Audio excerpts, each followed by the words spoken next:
Swedish activist Greta Thunberg and other young environmentalists attending a climate conference in Milan have won a seat at the table, meeting with Italy's Prime Minister Mario Draghi. There is no planet B. There is no planet Their audience with a G7 leader comes 2 days after Thunberg's scathing criticism that politicians weren't acting with urgency to solve the climate crisis. Your pressure is very welcome.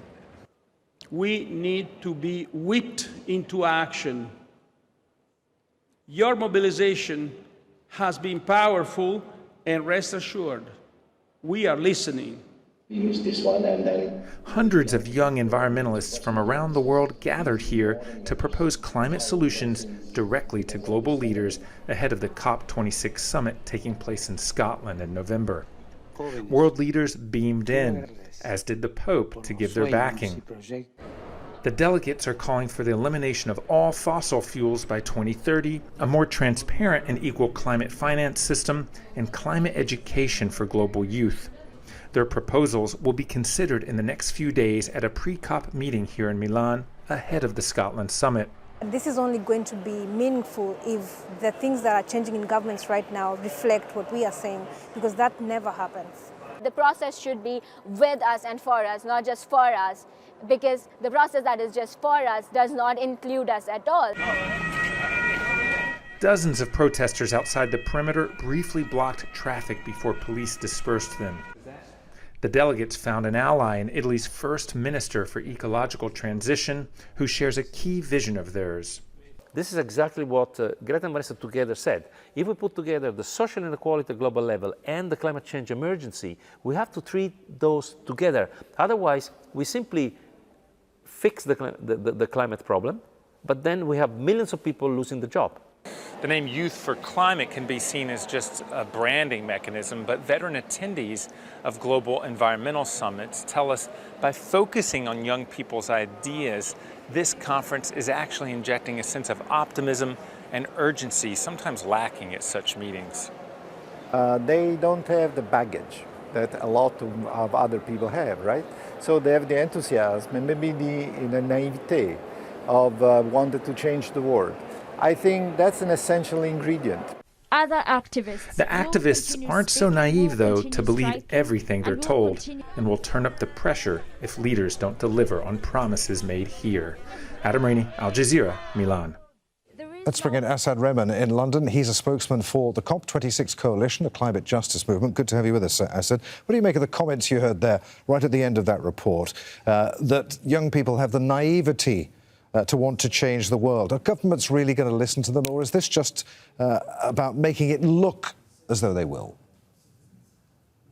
Unfortunately, the truth is ministers will happily pose for pictures with young climate activists. They'll be politely listen to their proposals. But when they actually sit down for their meeting, they'll bin those demands and go back to his business as usual, ignoring not just them, but the millions of people all around the world who are calling for climate justice. And it's not been a lack of proposals. In fact, we could fill that conference hall 3 times over with the countless policy papers and demands for urgent action that civil society have tabled over decades.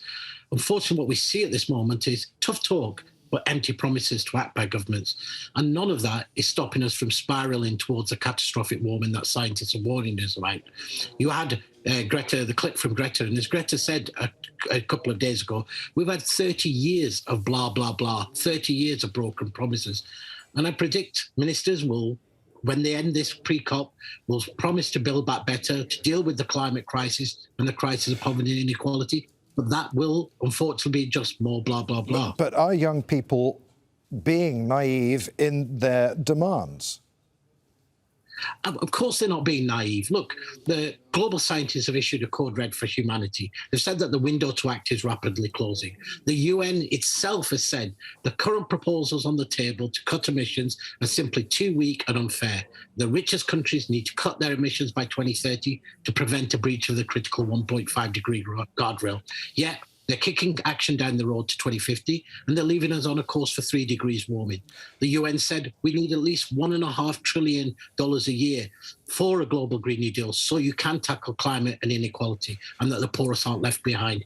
Yet rich countries haven't even met the promise of $100 billion that they made a decade ago. Frankly, it's not that they don't know what action is needed. It's that they're still acting to protect profits of big polluting companies rather than listening to their citizens. So, and it's not naive from young people.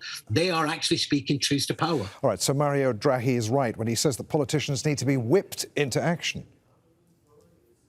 Absolutely. And, you know, the UN Secretary General said it's your solidarity demands for action that set a powerful example. That's absolutely true. But we all know that we've been taking to the streets and building power, and they've not been listening to us. And that's why youth movements and global civil society are on November 6th. We'll do a massive global day of action for climate justice, because we know it's only us that can change the outcome of both the COP26 summit and to give real hope to humanity. All right, so what are the prospects for COP26? Are you optimistic? Unfortunately, not so. I mean, what is needed, both in terms of the emission reductions, the finance on the table, the support for poorer countries, we're far, far off what is needed.